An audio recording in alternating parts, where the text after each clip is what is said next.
নমস্কার, কলকাতা টিভি ডিজিটালে সকলকে স্বাগত। আমি অরিত্র রয়েছে আপনাদের সঙ্গে। একটা গুরুত্বপূর্ণ আপডেট আপনাদেরকে আজকে দেব।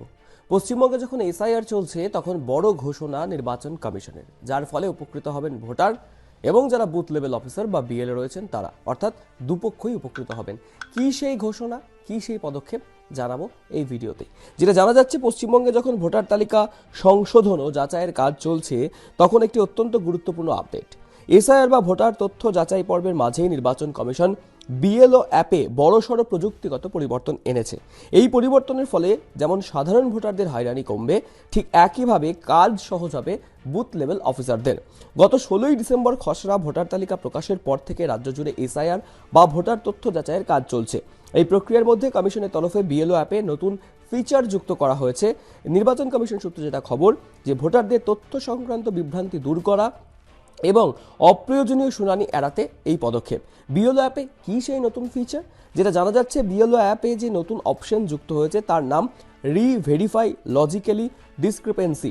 এই ফিচারের মূল উদ্দেশ্য 2002 সালের ভোটার তালিকায় তথ্যের সঙ্গে বর্তমান তথ্যের সামঞ্জস্য রাখা এবং ছোটখাটো অসঙ্গতি দ্রুততার সাথে ঠিক করা। নাম ও বানানের ছোট ভুল এখন সহজেই সংশোধন করা যাবে। অনেক ক্ষেত্রে যা দেখা যাচ্ছে যে 2002 সালে ভোটার তালিকার সঙ্গে বর্তমান যে তালিকা, সেই তালিকায় নামের বানান, মধ্যনাম বা পদবিতে সামান্য পার্থক্য রয়েছে। আগে এই ধরনের ভুল সংশোধনের জন্য ভোটারদের জটিল প্রক্রিয়ার মধ্যে যেতে হতো।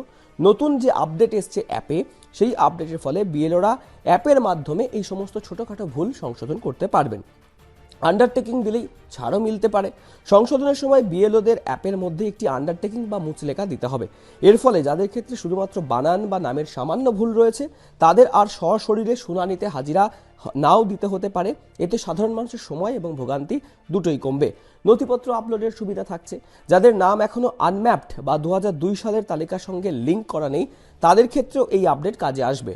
যদি পুরনো ভোটার তালিকার সঙ্গে সংযোগের কোনো হার্ড কপি বা প্রমাণ না থাকে, তবে বিএলওরা তা সরাসরি অ্যাপে আপলোড করতে পারবেন। কবে থেকে শুনানিটা শুরু হতে পারে সেটাও জানিয়ে রাখা আপনাদের দরকার রয়েছে।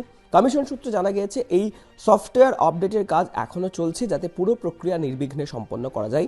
সমস্ত কিছু ঠিক থাকলে বড়দিনের পরেই, অর্থাৎ আগামী 26 বা 27 ডিসেম্বর থেকে রাজ্যে ভোটার তালিকার শুনানি পর্ব শুরু হতে পারে।